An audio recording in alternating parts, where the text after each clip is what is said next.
¿qué narices es eso? El futuro está en un balón, no dices con la lanza. A mí me toca.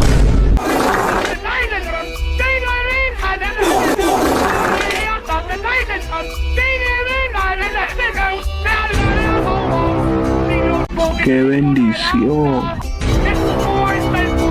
Bueno, creo que también es mi momento de brillar. Ya te cargo el payaso.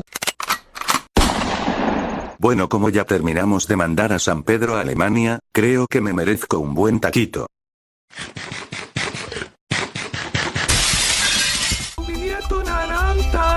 El futuro está en tu mano. Bueno, ya valió esa naranja mexicana. Bueno, al menos estoy bien.